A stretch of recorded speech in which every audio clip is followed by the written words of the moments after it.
Did your mind ever wander during a Sunday service? Perhaps you started thinking about other things, maybe what occurred last week, or plans for the coming week, or what you were doing later that day.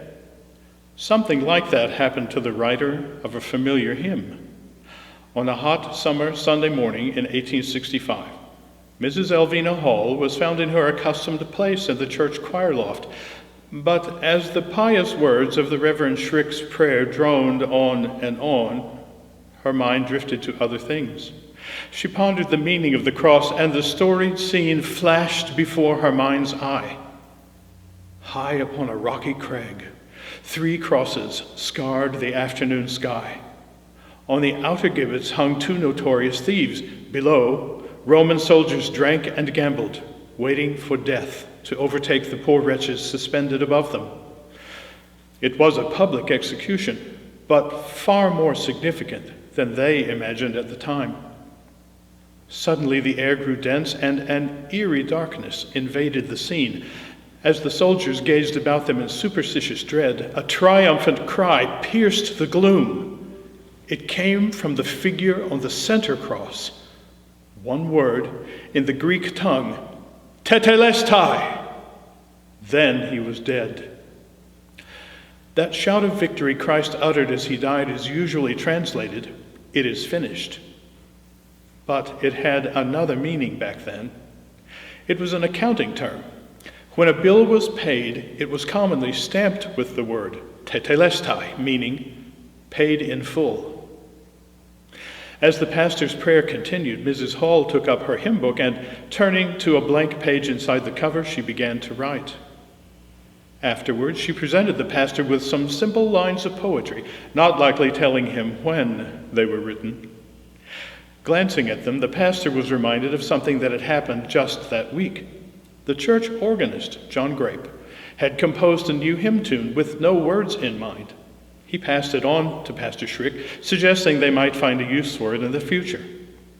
Stepping into his study, the pastor laid Mrs. Hall's poem next to the lines of the music. In surprise, he saw that they fit one another like hand in glove. Indeed, God works in mysterious ways, he thought. Little did he know. The words and tune have been partners ever since in the beautiful hymn, Jesus Paid It All.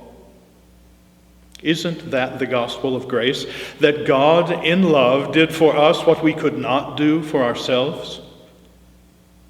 God so loved the world that he gave his only begotten Son, that whoever believes in him should not perish but have everlasting life, because Jesus paid it all.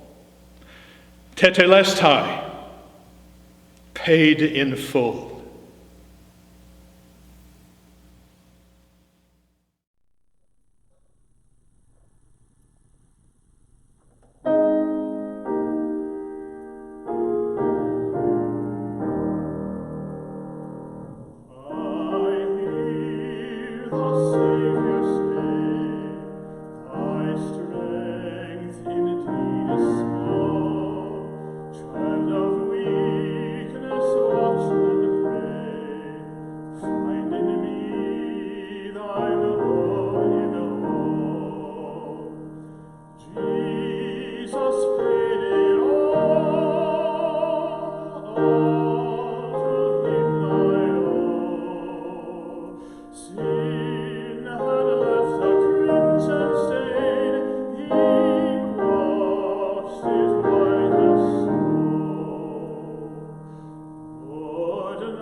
Change the leper spot.